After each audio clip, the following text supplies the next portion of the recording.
बिस्मिल्लाहिर्रहमानिर्रहीम। सबसे पहले तो मैं अल्लाह ताला का शुक्रगुजार हूँ और उसके बाद मुअज़्ज़ज़ जज साहिबान का शुक्रगुजार हूँ, सुप्रीम कोर्ट का शुक्रगुजार हूँ कि उसने जो कई महीनों से अवाम में पीटीआई की वर्कर की आदत में, खान साहब की फैमिली में, खान साहब की सेहत के मुतालिक जो है तशवीश थी, तो आज उसने ये फैसला किया कि खान साहब को शफा इंटरनेशनल में मुंतकिल किया जाए।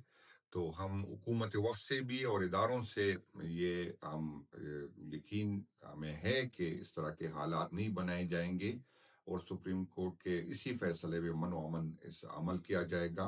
हमारी पाकिस्तान तहरीक इंसाफ के सारे वोटर सपोर्टर खान साहब के चाहने वालों से ये अपील है कि ऐसे हालात न बनाए जाए जिससे हुकूमत वक्त को और इदारों को जो है मौका मिले।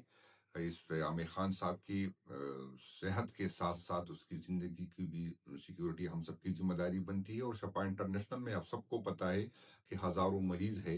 तो आप सबसे ये अपील है कि खान साहब की सेहत के लिए अपने घरों में दुआएं करें, नवाफिल पढ़ें और इंशाअल्लाह ताला हमें उम्मीद है कि इस फैसले पे हम अमल होगा।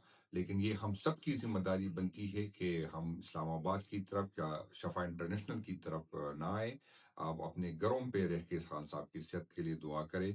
ऐसा ना हो कि हमारी किसी अमल की वजह से या हमारी खान साहब से मोहब्बत की वजह से ऐसा कोई अमल हमसे सरजद हो जिससे हुकूमत वक्त को बहाना मिले।